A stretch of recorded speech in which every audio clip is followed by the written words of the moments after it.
Welcome back to Power and Politics. Scandal in the Conservative ranks, $1 billion home care plan from the Liberals, and a census issue that just won't die. What does all this mean? It means it's time to peel back the curtain behind political strategy with our two favorite insiders, Jaime Watt and Scott Reid. They are back with Point of Order. Gentlemen, good to see you.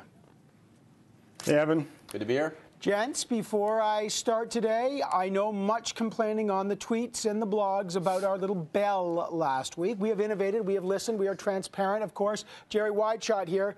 I know today we've got a gong. We have brought a gong. We're going to try this out for a week. All right, so perfect. Try to listen to the gong. Gong show in name and form.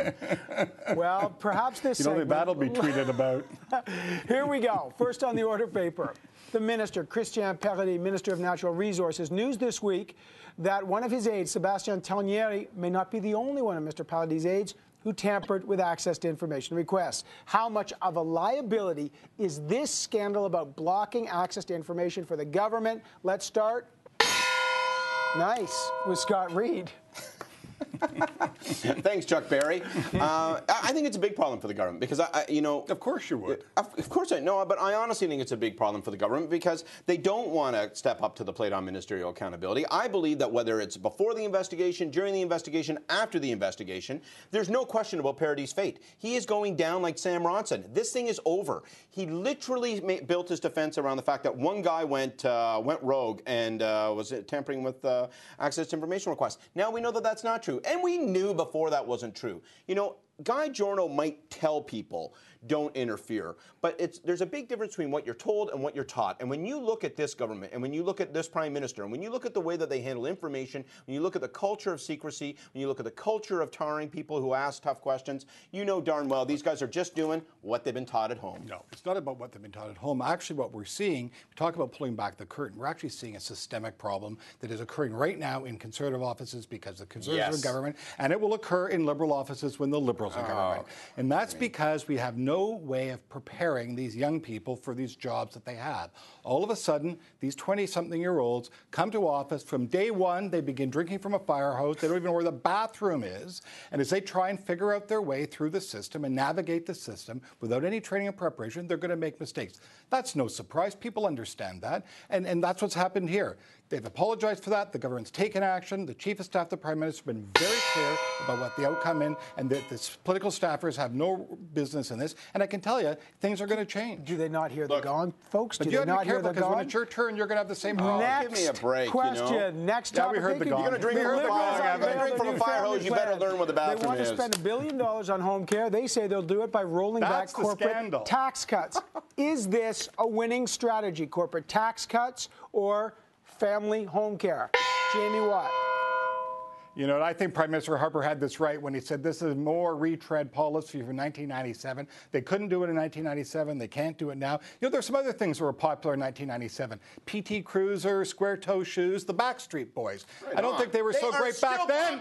I don't think they're so good. They're so good today. I think really, though, one thing that this is doing is it's actually creating a defining difference between conservatives and liberals. What this reminds me of, conservatives seem to think that family and government are synonyms. You know, and the government knows what's best for families and should tell families how to spend their money, when conservatives have a radical idea. Let's let families keep more of their own money so they can spend it on the things that they choose to spend it on. Let's have lower taxes. Let's keep taxes down, and let's make families make their own choices. I don't want the government making choices for me. Let's let the families make choices for themselves. You should be worried, and here's why you should be worried. I love everything you're saying. I hope that every conservative minister goes before the microphones, crisscrosses the country, and repeats the same arguments. Yes. Because it is going to be a loser for you. No, you want a choice. You want a fundamental choice here. Here's a fundamental choice. Dianne Finley, the minister responsible, says, you know what? People can just take time on their vacation. They can take their vacation days that they want to look after a sick parent. No, listen. Themselves. You want to make a choice? The Liberal Party is going to dedicate $1 billion to helping middle-class families deal with aging parents who need help. Where are they getting the $1 billion to help them from? Where are you getting the $1 billion that you spend on the G20? Where are you getting the $5 billion you have to borrow in order to cut taxes for large corporations when we already have the most competitive corporate tax rate in the world? Give me Topic number 3. Families are not a synonym for Boys are on fire today on this one. This week, a CBC Globe and Mail investigation reveals that Statistics Canada officials contradicted the Conservative MP Maxime Bernier's claim that he received 1,000 email complaints a day during the 2006 census. StatsCan says, in fact, they got only about 25, 30 per year that actually complained. Now there's a poll out that says the majority of Canadians support reinstating the mandatory long-form census. Does this issue ever end? Whoa, terrible. Scott Reid. Well, you know, it's hard to end an issue when you build your policy argument on the recollections of a man who left his top secret briefing book in the bathroom of his biker chick girlfriend. Gosh, how could they possibly run into trouble with such a thorough strategy as that? Look, the government's message, the government's arguments, the government's policy has no integrity, no basis in fact, no basis in truth, and it has no shame. And you know why? We've said this before. We've had this debate before. This isn't actually about ideology. I don't even think it's about that. This is just a bugaboo the Prime Minister had. He doesn't like the long-form census, so he makes a policy change. Then they try to go manufacture a rationale for it. Everything they've said has turned out to be a bald-faced lie. I feel so bad for Tony Clement. He has to stand in front of the microphones and say the most ridiculous things in order to defend this policy. The problem is that everyone is saying ridiculous things. I think this is a pox on everybody's house. I think Canadians outside the little bubble that we exist in. There's a bit of a pattern in your argument. I actually don't think that they wrong. It's everybody's fault. Well, last week your guy was saying that he had never met anybody that didn't want to fill in the long-form census. I don't think that's right. Really? This week we've gone from thousands of complaints down have you ever met I don't think that's right. Have you ever met a person who objected to the long-form census? Lots of people. Yeah? Half my office is filled with people who have objected to filling in the long-form census. BS! Do we have a BS gong around here? Okay. At the end of the day, though, two things. Now finally we understand what a margin of error is. You know, who can trust any of this? We don't know what side's up and what side's down. And the second thing, if you were looking finally to pull some kind of saving grace out of this, at least the government doesn't have to spend our money on an awareness campaign. All right. I have Jamie Watt will be producing the Half the Office Who Resisted That. Good one. Finally, time to look ahead. Gents, Thanksgiving weekend is coming up. In that spirit, you'll probably be gathering with friends and loved ones and doing whatever it is you two do that I don't really want to know about. But in that spirit, I want to hear from each of you. One thing you are thankful for, either politically or otherwise. Let's start with a gentle gong for Jamie Watt.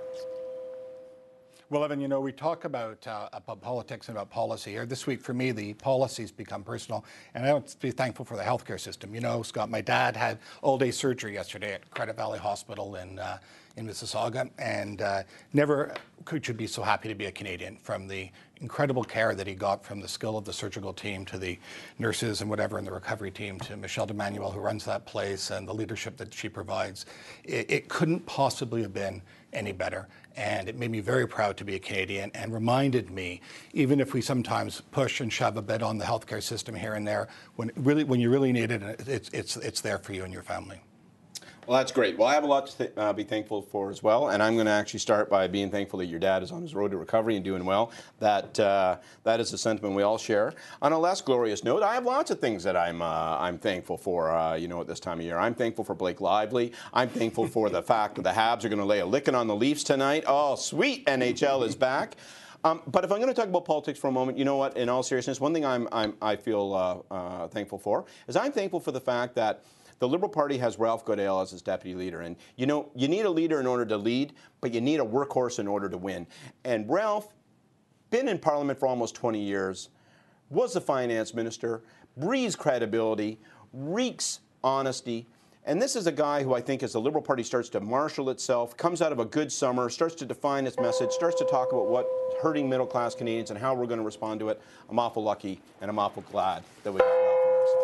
Gentlemen, I got to put an end to point of order this week. We are all thankful that Jamie Watt's father is doing well after very tough surgery. And Jamie, I thought it was excellent to thank the great healthcare workers that take care of all our families and friends in times of need. And of course, Scott, for thanking the public servants on all political sides. They do work hard. And we, of course, are thankful for the young gentlemen at Point of Order who every Thursday take the gloves off and go at it. Guys, have a great weekend. Have a great Thanksgiving weekend. And we'll see you back here next week. Happy Thanksgiving. Happy Thanksgiving, Evan.